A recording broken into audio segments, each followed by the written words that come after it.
Salam Bapak Ibu Saudara yang dikasihi dan mengasihi Tuhan. Kiranya Bapak Ibu Saudara dalam keadaan sehat dan di dalam situasi yang sulit ini kita senantiasa dimampukan untuk dapat merasakan berkat-berkat dan penyertaan Tuhan dalam setiap kehidupan kita. Amin. Bapak Ibu yang dikasihi dan mengasihi Tuhan Yesus, mungkin dalam benak hati kita ada pertanyaan. Pada situasi yang sulit dan memprihatinkan, pada pandemi corona ini, apakah muncul pertanyaan? Apakah Tuhan peduli kepada setiap kita yang saat ini merasakan kesulitan dan keprihatinan, bahkan penderitaan, kesedihan, dan perkabungan akibat pandemi virus corona? Menjawab apakah Tuhan peduli kepada kita? Mari kita bersama-sama belajar akan kebenaran sabda Tuhan. Dari kesaksian perjanjian lama maupun kesaksian perjanjian baru. Yang sudah siap dengan Alkitab silahkan dibuka. Dalam Ulangan pasalnya yang ke-31 ayatnya yang ke-6. Ulangan pasalnya yang ke-31 ayat yang ke-6 demikian. Kuatkan dan teguhkanlah hatimu, janganlah takut dan jangan gemetar karena mereka, sebab Tuhan Allahmu, Dialah yang berjalan menyertai engkau.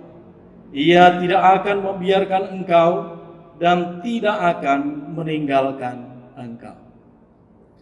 Jemaat yang dikasihi dan mengasihi Tuhan Yesus Kristus, firman Tuhan ini disampaikan kepada Musa ketika Musa harus mengakhiri masa kepemimpinannya dan dilanjutkan oleh Yosua untuk membawa umat Israel masuk di tanah Kanaan.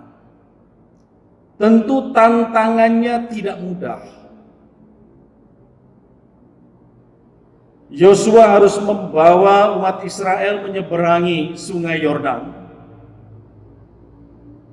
Dan di seberang Sungai Yordan ada tantangan yang begitu sangat besar agar supaya umat Israel dapat masuk ke tanah Kanaan. Mereka harus menaklukkan, mereka harus menguasai, bahkan mereka harus menghancurkan tembok kota Yeriko. Tentu ini bukan sesuatu hal yang mudah dibandingkan dengan kekuatan Israel yang begitu rapuh. Kalau dibandingkan dengan kekuatan bangsa Kanaan. Terlebih harus menaklukkan benteng, harus menaklukkan kekuatan dari kota Yeriko. Tetapi apa yang terjadi Bapak Ibu Saudara? Melalui Musa, Tuhan memberikan kekuatan kepada Yosua dengan mengatakan, kuatkan dan teguhkanlah hatimu. Janganlah takut dan jangan gemetar karena mereka, sebab Tuhan Allahmu, Dialah yang berjalan menyertai engkau. Ia tidak akan membiarkan engkau dan tidak akan meninggalkan engkau. Yang kita petik dari sini terkait dengan kepedulian Allah terhadap bangsa Israel, khususnya pada kepemimpinan Yosua, bahwa Allah tidak akan membiarkan Israel dan Allah tidak akan meninggalkan Israel. Itu adalah pernyataan, itu adalah janji Allah. Nah, Bapak Ibu Saudara yang dikasihi dan mengasihi Tuhan, Kalau kita berbicara soal kepedulian, kita diingatkan kepada cinta kasih Allah, kita diingatkan kepada kesetiaan Allah akan menyertai, akan memberkati, dan terus akan membawa bangsa Israel itu menuju tanah Kanaan, tanah yang sudah dijanjikan oleh Allah kepada leluhur Israel. Nah, saudaraku, jikalau kita mengaku bahwa Allah itu adalah Allah yang penuh cinta kasih, sudah dapat dipastikan bahwa Allah itu peduli terhadap umat yang dikasihi dan dicintainya, termasuk juga kita. Karena Allah mencintai kita, pasti Allah peduli dengan kita.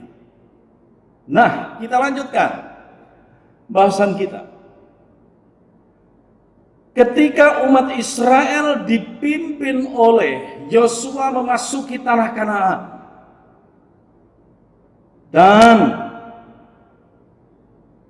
kehidupan umat Israel yang sudah menaklukkan Kanaan, Israel dibawa dalam kedekatannya dengan Allah melalui Raja Daud. Suku-suku Israel dapat dipersatukan menjadi Israel Raya, menjadi sesuatu kekuatan yang besar. Dan di sana ada komitmen, di sana ada ikrar bahwa bangsa-bangsa dari suku-suku Israel, ke-12 suku Israel yang telah dipersatukan oleh Allah melalui Daud, berikrar bahwa Yahweh lah yang menjadi satu-satunya sesembahan umat Israel. Dan kehidupan umat Israel tidak dapat dipisahkan dengan sesembahannya itu, yaitu Allah yang telah memperkenalkan dirinya kepada leluhur Israel. Bapak Ibu Saudara yang dikasihi dan mengasihi Tuhan Yesus, ketika Israel yang penuh kemuliaan, ketika Israel yang penuh kejayaan mengalami keterpecahan, keterbelahan pada masa Salomo, Israel pecah menjadi dua bagian, Israel Utara dan Israel Selatan. Dan apa yang terjadi? Pada masa Israel mengalami pembuangan di Babilonia, apakah Allah berdiam diri? Allah sudah tidak lagi mencintai bangsa Israel karena bangsa Israel telah merusak karya Allah melalui Daud, sehingga suku-suku Israel menjadi satu kesatuan, menjadi Israel Raya. Dan saat ini mereka berada di pembuangan. Allah tidak menyertai mereka. Allah tidak peduli dengan mereka. Tidak. Allah tetap peduli dengan mereka yang terbuang. Nah, kita bisa membacanya dalam Yesaya 49. Yesaya 49 ayatnya yang ke-15. Demikian. Dapatkah seorang perempuan melupakan bayinya sehingga ia tidak menyayangi anak dari kandungannya? Sekalipun dia melupakannya, aku tidak akan melupakan engkau. Pada saat bangsa Israel mengalami putus pengharapan, mereka sudah tidak memiliki pengharapan lagi. Mereka merasakan bahwa dirinya telah ditinggalkan Allah. Mereka seolah-olah menjadi bangsa yang tanpa Allah dan tanpa tanah. Allah peduli terhadap mereka karena Allah mengasihi mereka dengan mengatakan bahwa Allah tidak akan pernah melupakan Israel. Kenatipun seorang ibu yang seharusnya tidak melupakan Israel dan melupakannya, Allah tidak akan pernah melupakannya. Itu berarti kasih sayang Allah terhadap umatnya melebihi kasih sayang seorang ibu. Bapak Saudara yang dikasihi dan mengasihi Tuhan, begitu luar biasanya cinta kasih dan kepedulian Tuhan terhadap kita. Nah, bagaimana dengan kesaksian perjanjian baru? Sama. Dalam perjanjian baru, cinta kasih dan kepedulian Allah dinyatakan melalui kehadiran Putra Tunggal Allah. Bahkan Putra Tunggal Allah itu telah mengorbankan dirinya. Agar supaya apa? Supaya dunia diselamatkan. Kehidupan setiap anak-anak Tuhan tidak menuju kebinasaan, tetapi beroleh anugerah kekekalan kehidupan. Dan sekali lagi, itu adalah wujud janji kesetiaan Allah. Itu adalah wujud dari kepedulian Allah. Kita bisa membacanya dalam Yohanes 3 ayatnya yang ke-16. Dan sebelum Tuhan Yesus naik ke surga, setelah Tuhan Yesus mengalami derita disalibkan, Tuhan Yesus menyatakan kepada para muridnya, Tuhan Yesus berfirman dalam Yohanes 14 ayat 16 sampai dengan ayatnya yang ke-18. Kita periksa Bapak Ibu, Yohanes pasalnya yang ke-14, ayatnya yang ke-16.